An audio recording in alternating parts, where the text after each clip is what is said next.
Alrighty, ladies and gentlemen, it's your girl here, Nathania Plays, back with another video here on the channel. Welcome if you are new, and if you are not, welcome back. And we are here for another video here on the channel.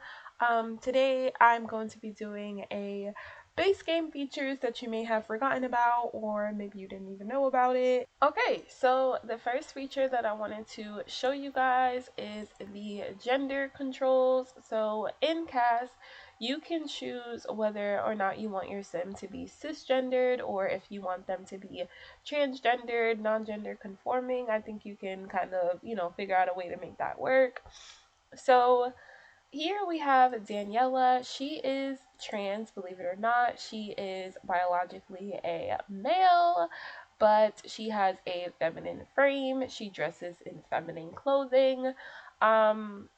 We're just gonna leave it at neither for becoming pregnant and being able to get others pregnant. We're just gonna leave it at neither. And can she produce milk? No. Does she use the toilet standing up? We're just gonna leave that at no. We also have the ability to adjust their sexual orientation.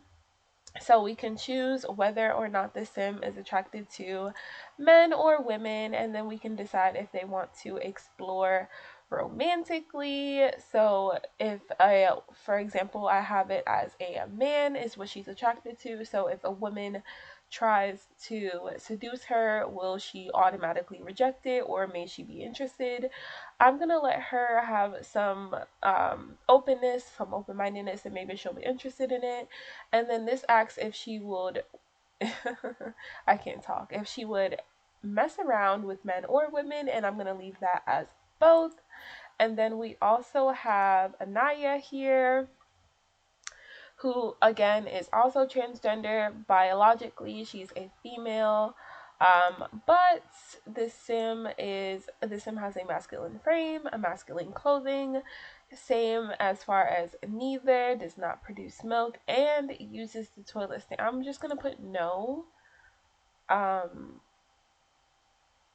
Yeah, I'm gonna put no. So they sit down to use the bathroom, but for sexual orientation, interested in women.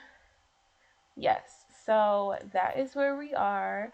Another base game feature that I actually just found out about, or never really paid attention to until recently, is this achievements tab in your menu.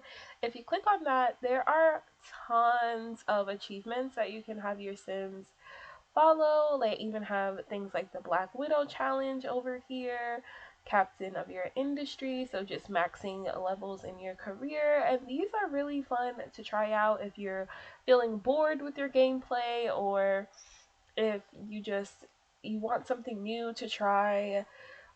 Simple stuff too, like play with an 8 sim household, have your sim max skills, have a family of ghosts. There are certain things, and then there's even categories. So there's in the careers, there's the player feats, so like an alphabet legacy,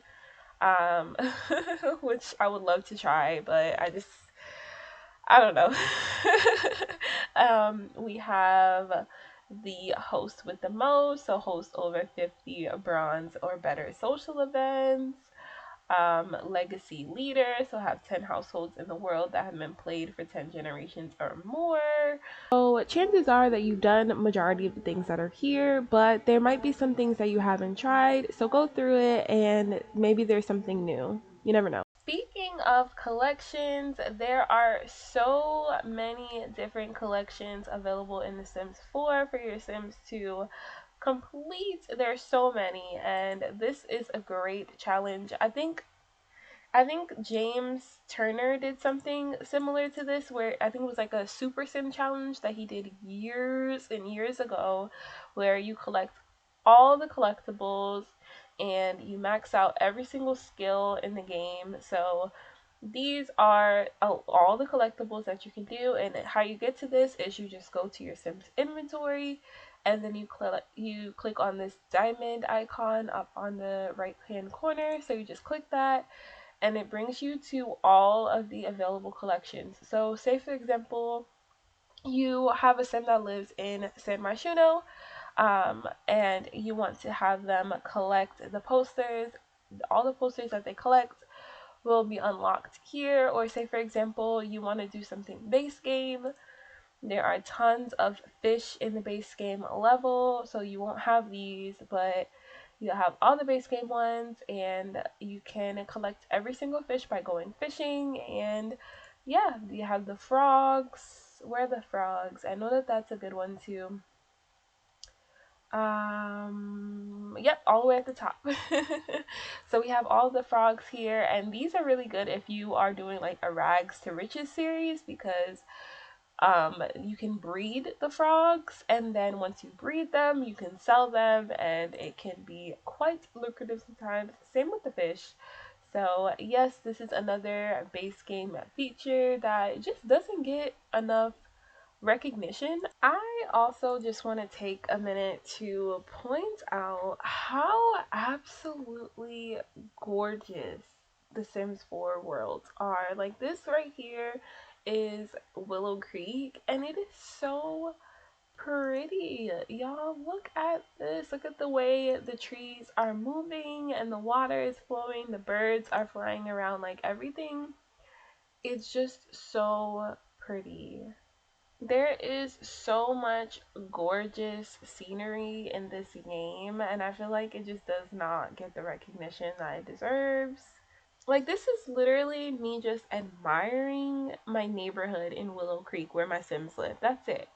And it's so gorgeous every time. No matter what neighborhood or world you want to move to, it's so beautifully crafted. Okay, so another really cool thing is that the Sims can change the background color for their phone. They can make it black, they can make it red, any color that they want. And I think that that's pretty cool. So then also they can change the color of their phone. So say for example I wanted to have it be green. Let me have him use his phone so you guys can see what I mean. So let's do entertainment, play a game, and then we'll show, yep. So now he's playing with his green phone. Another base game feature that you guys really should enjoy is the calendars. And now if you don't have seasons, you cannot create holidays, but you are able to see when your Sims have work and school. You're also able to schedule events like you can have a party up to 2 weeks in advance. So there are plenty of different things that you can do with the calendar, even if you only have the base game. Now, this is a feature that I have never ever used before, and I had no idea that this was even a thing. I've never seen anyone else use it, but it's the scenario system. So we're gonna try that out together for the very first time, and this is gonna be my first impression. Um, okay, wow, there is more than I expected. um, wow. Okay, so very first one, stuck in their shadow. Oh, so there's levels. There's beginner, there's easy, intermediate, hard. Okay, so this is interesting. So, um, oh, start with Jennifer, wife, mother, and writer. Pablo, husband, father, and artist. Leonardo, a rambunctious, smart child. Sophia, an artistic, shy child. They raise responsible teenagers. They raise wild teenagers. Leonardo overachieves and Sophia slacks off, or vice versa. Okay, what else? Play with the Landry household. They have Naisa, a disappointed grandmother, Ava, the oldest granddaughter who's mean, Eddie, the lazy grandson, Lila, the hot-headed youngest granddaughter. Story endings are giving it all away, a happy family at last, made grandma proud, or let grandma down. Wow. So these are pretty interesting, and I am very tempted to actually start like a mini series on my channel with this. So let's see, what is this? Troublemaker. You start with two Sims who are adult or older, one teen Sim. The adult Sims are married. The adult Sims are the parents of the teen Sim, and the team is at least a B student and has 5 friends. The teen is an A student. or the teen is partners in crime with another student that has done a less I can't talk. At least one school prank successfully. So these are some scenarios that I'm pretty excited to try out. Let me know if you guys have played with the scenario system or if this is news to you too.